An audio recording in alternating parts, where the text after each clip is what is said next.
poder estar aqui, louvando a Deus pela vida do nobre amigo, sacerdote maior desta casa, pastor Jotiel, Deus abençoe, juntamente com a pastora Valdirene. Eu sou muito péssimo para decorar nomes, então, de uma forma coletiva, eu louvo a Deus pela vida de todos os pastores, as pastoras aqui nesta casa, Deus continue vos abençoando. Eu não vou estender muito, porque aqui eu me sinto na minha segunda casa. Então, é um carinho muito grande, eu sei que é recíproco.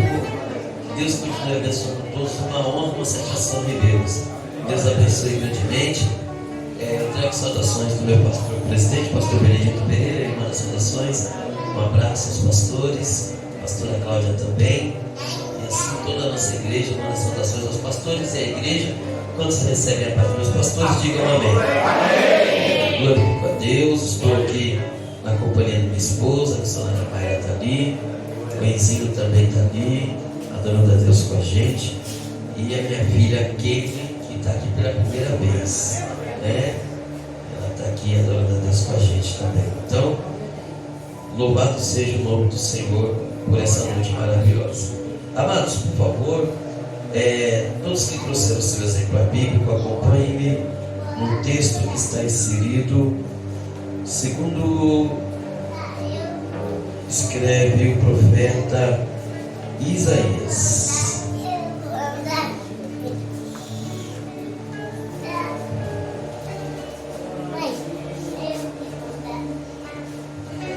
Profeta Isaías, do capítulo 53.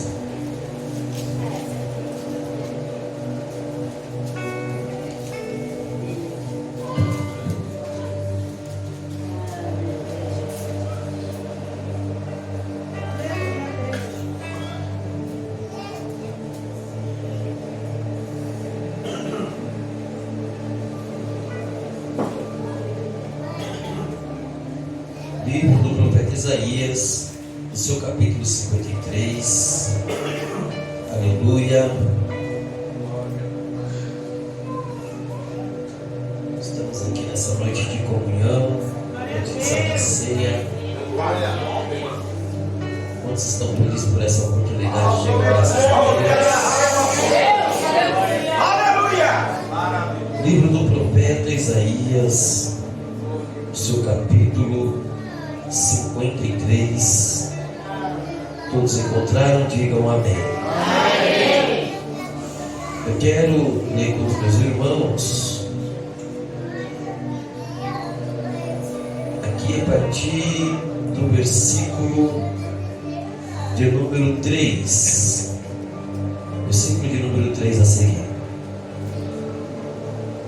Qual nos diz assim a palavra do Senhor: era desprezado, o mais indigno entre os homens, homem de dores, experimentados no trabalho, como um de que os homens escondiam o rosto, e era desprezado e não fizemos dele caso algum. Meu Deus. Versículo 4 vai dizer: ele verdadeiramente tomou sobre si as nossas enfermidades e as nossas dores levou sobre si, e nós o reputávamos por aflito, ferido e oprimido. Ferido de Deus e oprimido. Mas ele foi ferido por causa das nossas transgressões e moído por causa das nossas iniquidades.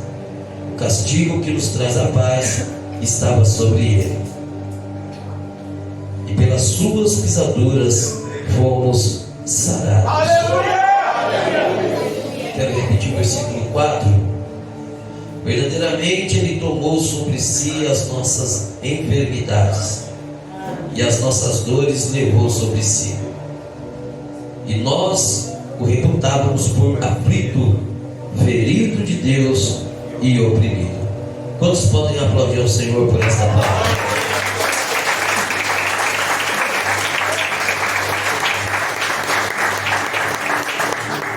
Meus irmãos, nós estamos diante de um texto, um dos textos mais tocantes no que se trata concernente ao profeta messiânico, profeta Isaías.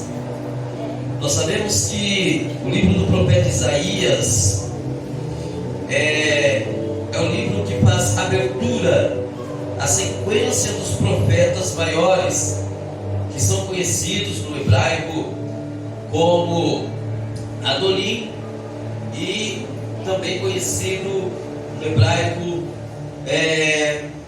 como Adolim e Meprim. Quando nós falamos dos profetas maiores e dos profetas menores, é evidente que não se trata de grau de importância diante de Deus, porque diante de Deus, a lógica de Deus é o oposto da nossa lógica. Aquilo que diante de Deus, ou aquele que diante de Deus se nomeia grande, diante do Eterno ele é nada. Todavia aquele que diante dos homens é pequeno, ele se torna grande diante de Deus. Mesmo Jesus disse: aquele que quer ser grande no reino do meu Pai, que seja o menor entre os seus irmãos. Todavia, quando nós falamos dos profetas maiores, é evidente que nós estamos falando daqueles profetas que deixaram mais registros, que preenche mais o contexto histórico, período em que profetizou, em que o seu ministério esteve em evidência. Isaías, então, o livro do profeta Isaías, ele abre essa sequência de profetas maiores.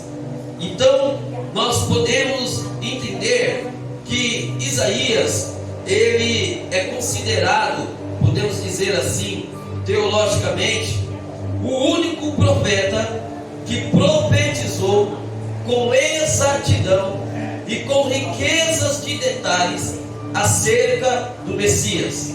Se nós analisarmos, nós vamos ver que o profeta Isaías, ele profetizou acerca do Messias aproximadamente 700 anos antes da vinda do Messias. E Isaías, quando ele vai profetizar acerca do Messias, ele dá detalhes acerca do seu nascimento, acerca do seu ministério. E pasmem, senhores, que Isaías, ele dá detalhes do período em que ainda não se cumpriu. Quando ele fala do Messias, ele fala até do período milenar ou mileniar, em que o Messias irá reinar. Jesus irá reinar sobre Israel. Então ele é o único profeta da Bíblia que traz riquezas de detalhes acerca do Messias, mesmo profetizando 700 anos antes de Cristo. Irmãos, vale ressaltar que há quem diga que o profeta Isaías, ele tinha um grau parentesco com o rei Uzias. Há quem diga que ele era sobrinho do rei Uzias. Se olharmos entre Isaías e Jeremias, vamos observar que ambos são, digamos assim, contemporâneos. Isaías, porém, ele teve um privilégio em exercer o seu ministério diferenciado de Jeremias. Jeremias, ele esteve mais exposto à perseguição física, foi agredido. Nós sabemos a história de Jeremias, lançado na cisterna, no calabouço. Ele ficou dias sendo ali maltratado, pisoteado, quando ele foi tratado apenas com pão, com água, enfim. Isaías, ele já não teve essas retaliações. Por quê? Por ter ligação, por ele fazer parte, por ele ser sobrinho do rei Uzias. O rei Uzias, que reinou em Israel, e ele trouxe 50 anos de prosperidade e de muita paz no reino de Israel. Porém, agora ele morreu. Todavia, nós observamos que Isaías, mesmo sendo empático em falar da experiência que ele teve no capítulo 6, e mesmo ele estando ligado à realeza, ligado diretamente à família real, isso não impediu e nem atrapalhou que Isaías exercesse com excelência o chamado que Deus tinha na sua vida. Porque eu quero conjecturar, senhores pastores, que antes mesmo, Isaías talvez ele tinha como princípio que mais importante do que ser sobrinho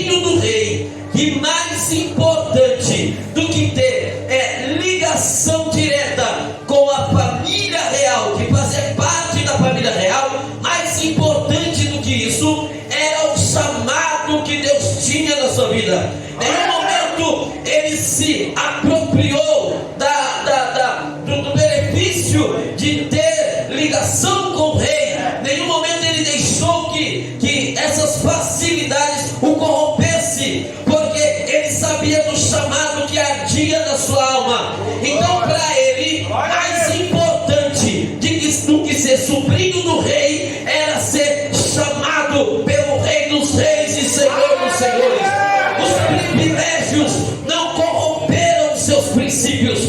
Os privilégios que Isaías tinha não o impediu de renunciar, de abrir mão do que ele podia ter por direito para viver o chamado que Deus tem na vida dele. O que Deus quer nos ensinar com isso, mais importante do que qualquer privilégio debaixo do céu, é termos a oportunidade de sermos usados pelo Espírito Santo de Deus. Eu quero dizer nesta noite, ainda que você não tenha ouro, não tenha prata, não tenha influência política, ainda que você não tenha conhecimento mediante da alta cúpula da sociedade, ainda que você não esteja nos grandes cartazes, nos maiores congressos, mais importante do que isso é ser chamado por Deus para uma obra extraordinária. E Deus manda te dizer nesta noite, Ele te escolheu, não é por causa das suas condições financeiras, Ele te escolheu, não é pela influência que você tem, Ele te escolheu porque desde o ventre Ele te amou, Ele te chamou, Ele te consagrou. E se tem alguém que acredita e recebe essa palavra profética, levanta a mão para adorar. Aleluia, aleluia, aleluia. Olha, meus irmãos, observamos que do capítulo 1 ao capítulo 6, as profecias ou o ministério de Isaías tem um direcionamento. Do capítulo 1 ao capítulo 6, o ministério profético de Isaías, ele tem um direcionamento. Nós observamos que do capítulo 1 ao 6, a profecia de Isaías é para as nações. A profecia de Isaías é para a nação de Israel. Observa que no capítulo 1 ao capítulo 6 nós vamos encontrar os ais, ou seja, todo esse período que Isaías vai profetizar, ele profetiza para as nações dizendo: ai das nações, ai de ti, ai das nações, ai de ti. Porém, no capítulo 6, aí a história muda, porque agora Isaías vai viver a maior experiência da sua vida ministerial, de toda a sua história. Porque no capítulo 6 Deus vai se revelar para Isaías, e uma vez que Deus se revela para Isaías, do capítulo 6 em diante, a profecia de Jeremias, de Isaías, melhor dizendo, não é mais acerca das nações. As profecias de Isaías não é mais para as nações, passa por um processo de purificação. Esse processo de purificação, agora no capítulo 6, Isaías não vai dizer assim: olha, ai das nações, ai de ti. Mas no capítulo 6, quando ele recebe o chamado, ele olha e diz: ai de mim. Do 1 ao 5 ele dizia: ai de ti, ai das nações. Agora no capítulo 6, quando ele vê a glória de Deus, quando ele recebe aquela visão extraordinária, agora ele não vai dizer para as nações: ai de ti. No capítulo 6 ele vai dizer: ai de mim. Por quê? Porque é muito fácil eu olhar para as nações e apontar. É muito fácil eu olhar para alguém e denunciar o pecado de alguém, e denunciar o estado de alguém. É fácil eu apontar o pecado de quem está lá fora. É fácil eu denunciar os erros que ocorrem dos lados internos da constituição que chamamos de igreja. Mas Deus está dizendo: existe um momento que nós temos que parar de olhar e de apontar e de denunciar o pecado de outrem e fazer como Isaías, olhar para nós e dizer: ai de mim. Porque quando eu falo ai de mim, eu estou reconhecendo o meu pecado, eu estou reconhecendo a minha fraqueza, e assim vai acontecer acontecer com Isaías. E por que vai acontecer com isso com Isaías no capítulo 6? Porque agora no capítulo 6 e diante, Deus vai levar o profeta Isaías a um nível de intimidade mais profunda. Porque até o capítulo 5 ele denunciou o pecado da nação. Agora a partir do capítulo 6 ele vai receber revelações proféticas profundas, detalhadas acerca do Messias. E agora era como se Deus dissesse para Isaías: até aqui você profetizou para as nações, agora o que eu vou te mostrar é mais profundo, o que eu vou te mostrar vai além. Isaías, agora eu vou te levar a um nível de profundidade maior. Mas para chegar até esse nível de profundidade, de intimidade maior, agora vai acontecer um processo da purificação. Isaías olha e diz: eu vou perecer, ai de mim que vou perecer, porque habito no meio do povo de lábios impuros. Ah, mas o Senhor vai olhar para Isaías e vai dizer: Isaías, fica tranquilo, porque você não vai morrer. Deus dá ordem ao anjo que tira do altar uma brasa viva, eita glória. E agora o pecado de Isaías é purificado. Deus vai purificar os lábios do profeta Isaías.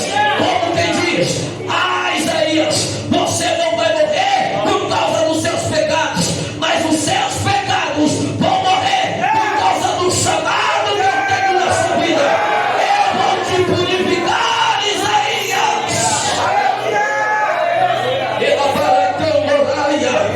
Às vezes os nossos declínios, às vezes as nossas falhas, porque todos nós aqui somos passivos de erros. Nenhum de nós estamos aqui porque somos santos o suficiente a ponto de dizermos não peco. Nenhum de nós aqui podemos bater no peito e dizer não sou pecador, porque Jesus disse: se fizermos isso, já estamos pecando. Todos nós somos passivos de erros, e muitas das vezes os nossos erros, eles vêm como um obstáculo para nos impedir de avançarmos, de crescermos, de irmos além. E às vezes até nós mesmos olhamos para os nossos erros e dizemos: eu não posso porque eu sou assim, eu não consigo porque eu sou daquele jeito, eu não vou além porque eu fiz isso, eu não vou cear porque eu mirei, eu não vou. Deus está dizendo: hoje os seus pecados serão expirados, não será mais obstáculo, não haverá mais impedimento, porque tem uma brasa viva tirada do altar que está sobrevoando sobre esta casa, visitando cada um de nós e dizendo: eu estou purificando pensamentos, estou purificando sentimentos, estou purificando os lábios, estou purificando o coração. Só quem acredita na vida seja purificado agora.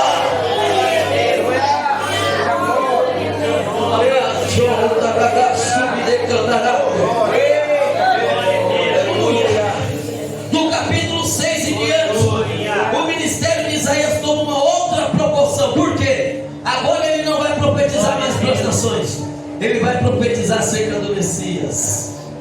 Isso é profundidade, maestro Coutinho. Isso é intimidade, pastor. Aleluia. Deus só revela para íntimos que passam pelo processo da purificação. Tem coisa que Deus só revela para quem tem uma vida de renúncia. Tem coisa que Deus só revela para quem busca intimidade com Ele. Tem coisas que Deus vai fazer na sua vida que eu vou olhar e não vou entender. Ah, por que Deus só mostra para ele? Por que Deus só mostra para ela? Por que Deus usa fulano assim? Por que Deus usa... Não. É nível de intimidade. Deus não faz acepção de pessoas, mas é bem verdade que quem busca mais tem mais. É bem verdade que quem renuncia mais tem mais. É bem verdade que quem está mais disposto a se doar vai receber mais de Deus. Agora Deus vai falar para Isaías: se prepara, Isaías, porque o que eu vou te revelar será tão extraordinário que não vou te revelar na superfície, mas te darei riquezas de detalhes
ele vai profetizar acerca do Messias aproximadamente 700 anos antes, meu pastor. Agora, olha que interessante, algo que vai além da compreensão humana, aleluia, é que Isaías está profetizando 700 anos antes, meu nobre pastor Gesiel, aleluia. Isaías está profetizando 700 anos antes do Messias, e os detalhes, as riquezas e a profundidade que ele vai falar acerca do Messias. E ele começa falando acerca do Messias com uma propriedade tão grande, ele começa falando acerca do Messias com uma intensidade tão grande, tão extraordinária, que nós olhamos que a partir do capítulo de número 7, aleluia, Isaías ele começa a dar detalhes acerca do Messias. Ele começa profetizando como alguém que está vivenciando em tempo real o ministério do Messias. E ele começa dizendo no capítulo 7, a partir do 14, ele vai dizer que o mesmo Senhor, ele está falando de Deus, nos dará um sinal, aleluia, e o menino vai nascer. Olha aqui, essa expressão está atrelada ao futuro. O mesmo Senhor nos dará no futuro um sinal, e o menino vai nascer, ok? 700 anos antes. Só que algo extraordinário acontece, que lá no capítulo 9 ele já muda o teor da sua profecia. No capítulo 9, no versículo 6, ele vai dizer assim: um menino nos nasceu e um filho se nos deu. Agora que interessante, no 7,14 está atrelado ao futuro. O mesmo Senhor dará um sinal. Agora no capítulo 9 ele está dizendo: um menino nos nasceu. A expressão "um menino nos nasceu" está atrelada ao presente. Era como se Isaías estivesse vendo, era como se ele estivesse lá em Belém da Judéia, dizendo: já nasceu o menino. Eita glória, aleluia, a presença de Deus é muito forte aqui. Aí no capítulo 6 ele vai dizer: o menino nasceu. Mas como o menino nasceu, se ele está profetizando 700 anos antes? No capítulo 22, aleluia, ele já vai dizer: olha, que Jesus, ele tem no seu ombro a chave de Davi. Eita, no capítulo 22, versículo 22, e que ele abre e ninguém fecha, e que ele fecha e ninguém abre.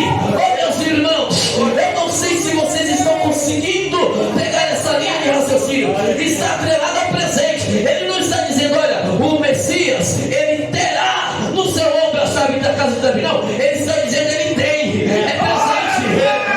Ele tem no seu ombro a chave da casa de Davi, que ele abre e ninguém fecha, e ele fecha e ninguém abre. E nós vamos indo, e ele vai falando acerca do Messias com profundidade. Aí chegamos no capítulo 53, onde nós temos, e ele começa no versículo 1 dizendo assim: quem deu crédito à nossa pregação? Está atrelado ao presente.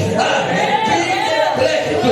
Aí aqui eu quero ir lá no Evangelho de Jesus, segundo escreveu o evangelista Lucas, se não me falha a memória, no capítulo 2 ou capítulo 4, quando Jesus entra na sinagoga para, aleluia, pregar, aleluia, e parece que Isaías está ali, porque Jesus está pregando ali na sinagoga, e ele está falando o que está escrito em Isaías capítulo 61, dizendo: o Espírito do Senhor está sobre mim, e ele me ungiu para pregar as boas novas, de abrir visão dos cegos, liberdade de prisão dos cativos, anunciar o ano aceitável do Senhor. Só que ali onde Jesus está pregando o Evangelho de Jesus, segundo o evangelista Lucas, no capítulo 2, os sacerdotes, os escribas, os donos da casa, podemos dizer assim, não estavam dando crédito à pregação de Jesus, mas Jesus continuava pregando, aleluia. Eles não davam crédito, mas Jesus continuava pregando. Porque aí o evangelista Lucas vai dizer que quando Jesus acabou de ler e se assentou, o povo estava atônito, olhando para Jesus, assustados. Aí Jesus retorna a palavra,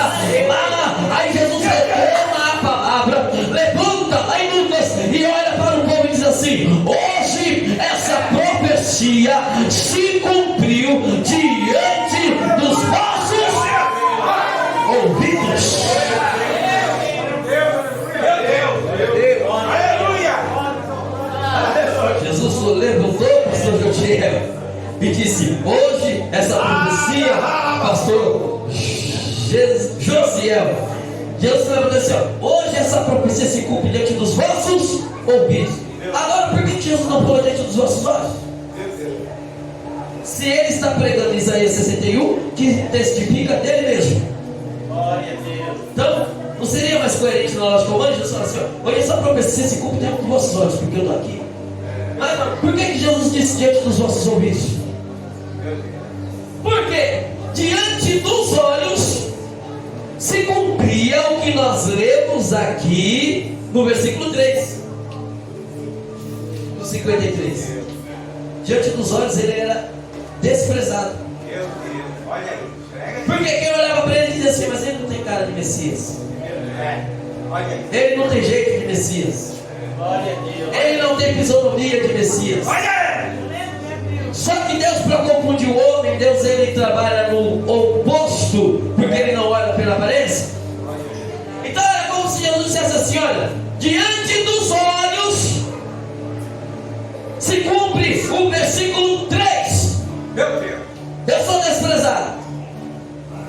Diante dos olhos se cumpre o versículo 1, porque vocês desprezam a minha pregação. Meu Deus. Só que diante dos ouvidos se cumpre o 61. Meu Deus. Aleluia. Por que se cumpre o 61? Porque enquanto alguém dizia, meu nobre maestro, ele não tem cara de Messias, porque olhava pelos olhos, aí se soava o que se dizia pelos ouvidos. O que se dizia pelos ouvidos? O texto vai dizer que a fama de Jesus percorria por toda Jerusalém e toda a cidade circunvizinha. Então alguém dizia assim: ele não tem característica de Messias. Aí eu quero conjecturar que alguém dizia assim: ele pode não ter aparência de Messias, mas você já ouviu falar o que ele fez quando ele passou lá em Caná da Galileia? Não, ele transformou água em vinho. Ele não tem cara de Messias, mas você já ouviu falar o que ele fez lá na cidade de Naim? Não, ressuscitou o moço. Ele pode não ter cara de Messias, mas você ouviu dizer o que ele fez lá no capítulo 5 de Marcos? 2 milagres numa tacada só. Ele está indo para ressuscitar a filha de Jairo, a mulher toca nele e é curado. É o que se diz a respeito dele. Os olhos não testificam, mas os ouvidos são testemunhas dos sinais que ele está realizando.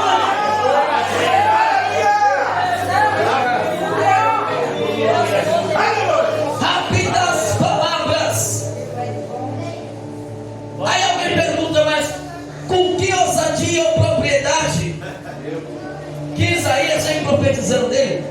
Como se estivesse vivendo em tempo real. Porque tudo isso aqui está atrelado ao presente. No versículo 1: quem deu crédito à nossa pregação? Né?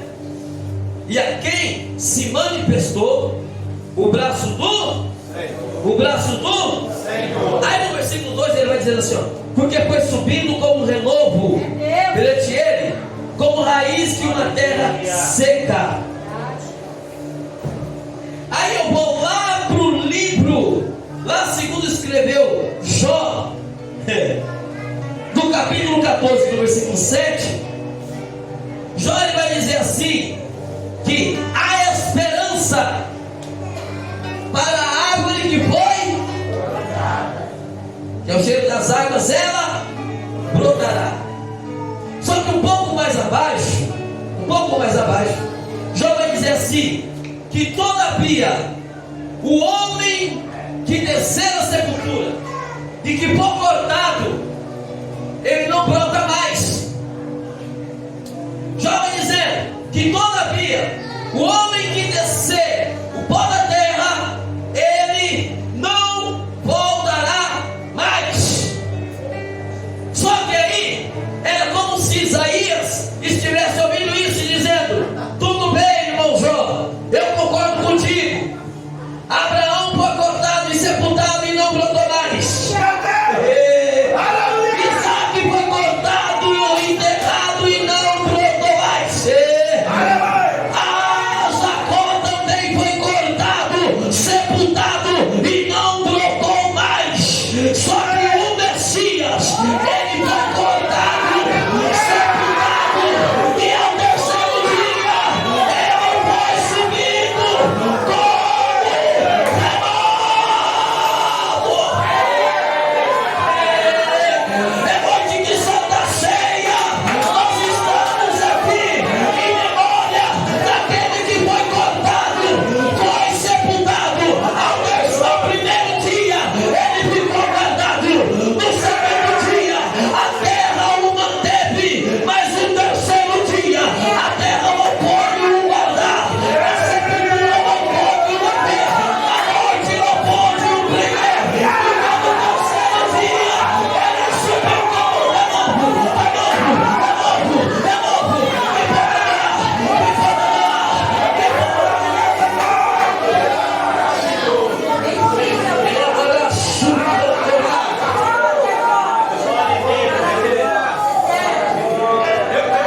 está vivendo no tempo real. Glória a Deus. Não dá tempo de entrar no mérito. Meu Deus.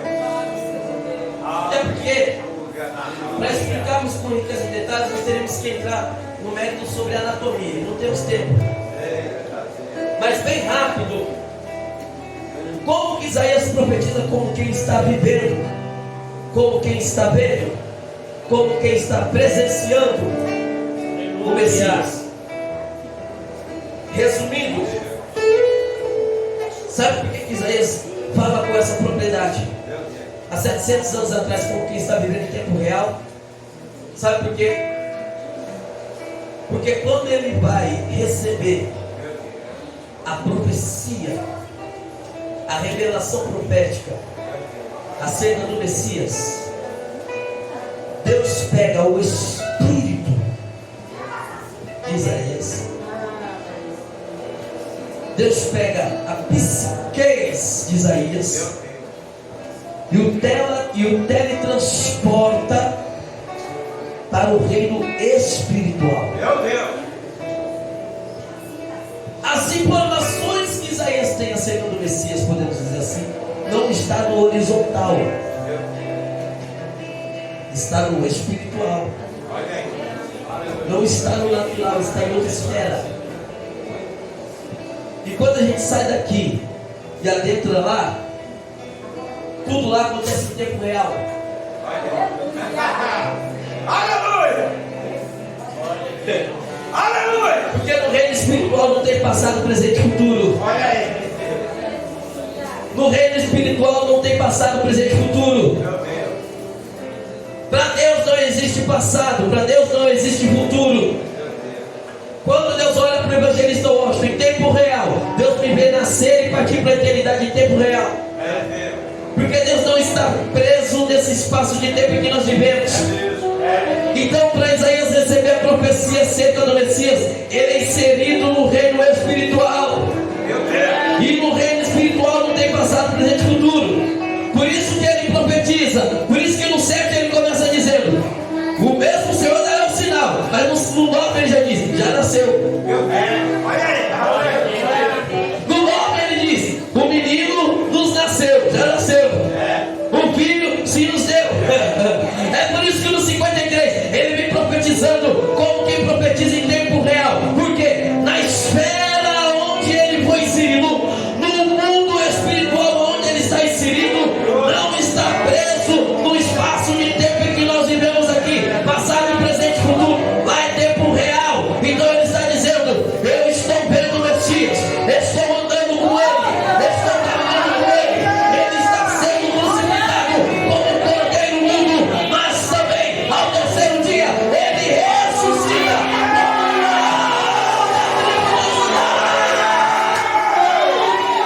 Quem pode adorar?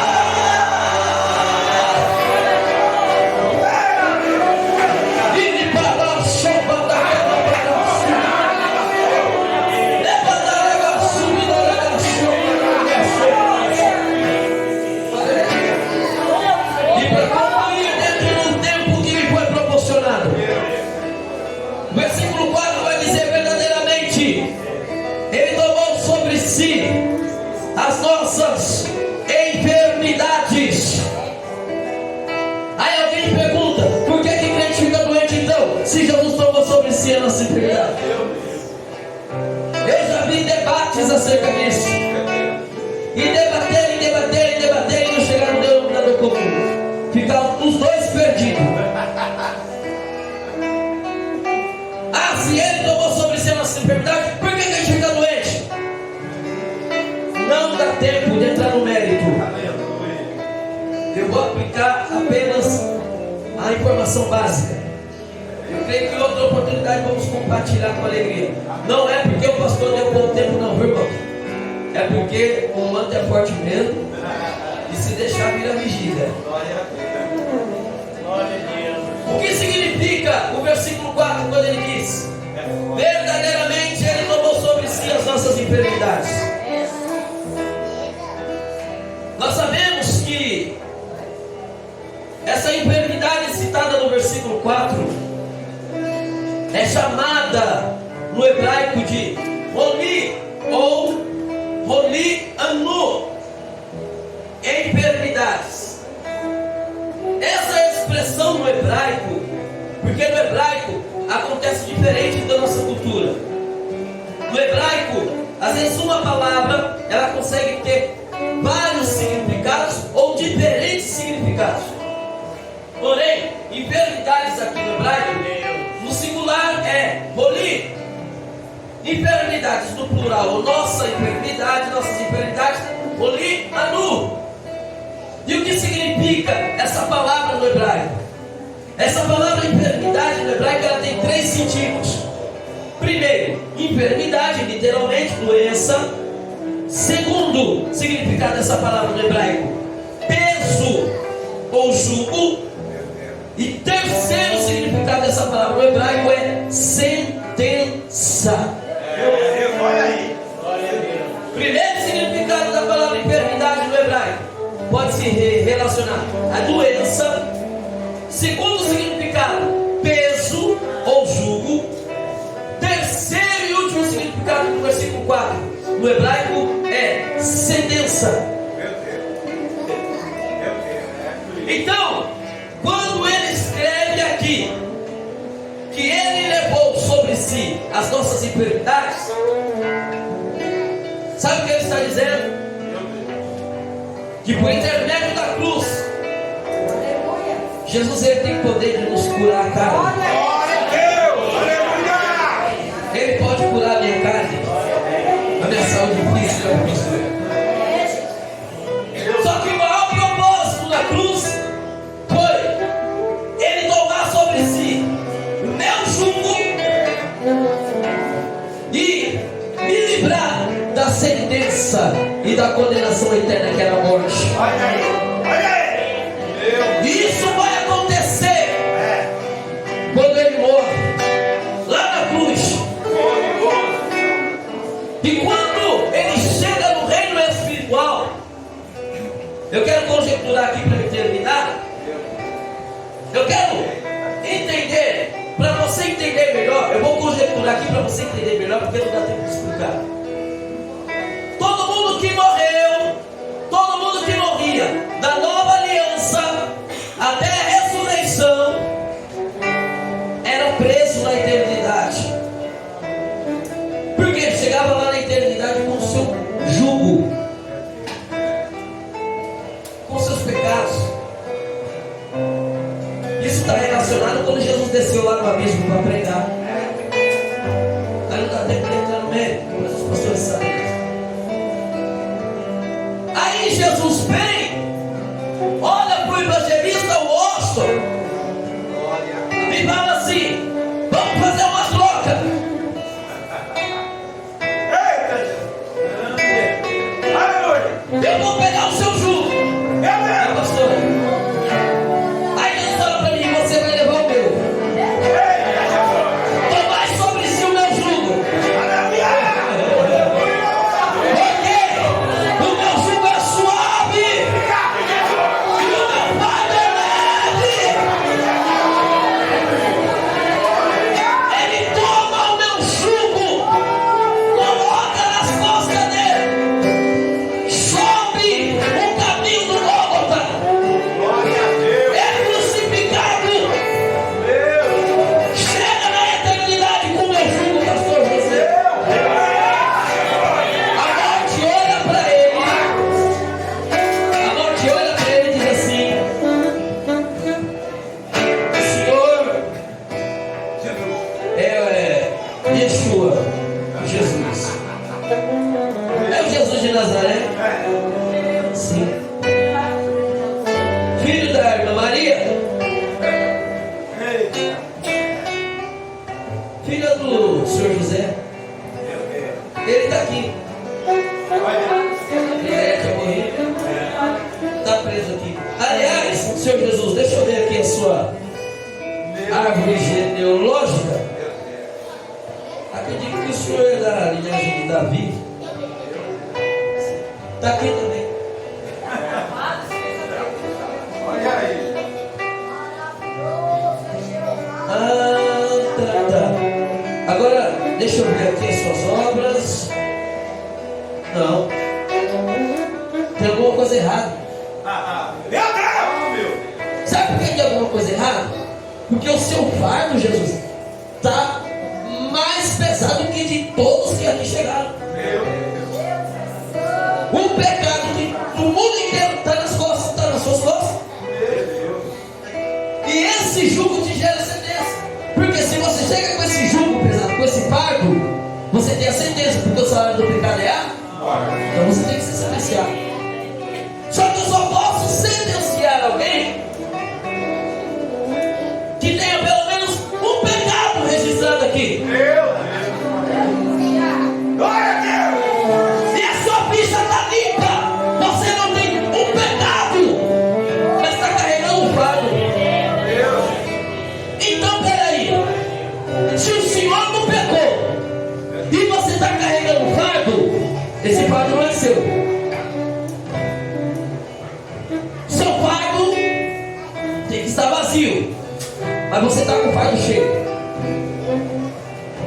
Então o dono desse fardo é quem tem que morrer, não é você. Aleluia.